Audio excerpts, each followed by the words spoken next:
আৰু দৰৱো বোলে 6,000 টকা কেজি, যিটো দৰৱ আছে, আৰু পোৱা হ'লে 600 টকা হ'ব ন? তেতিয়াহ'লে দৰৱে যদি ইমান দাম দি মাৰা হয়, তেতিয়াহ'লে পাতৰ দাম কেইটকা হ'ব? অঁ, লাভতকৈ তেতিয়াহ'লে লোকচানে হ'ব ন?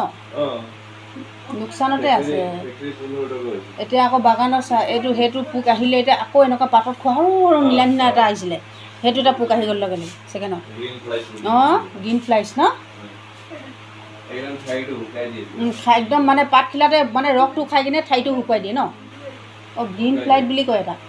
অঁ, সেইকাৰণে সেউজীয়া ন পোকটো?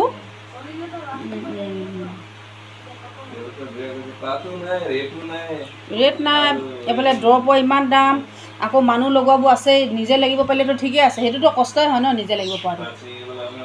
অঁ, 4 টকা মানে কিছুমানে 5 টকাও বিচাৰে, কিছুমানে 5 টকাও বিচাৰে।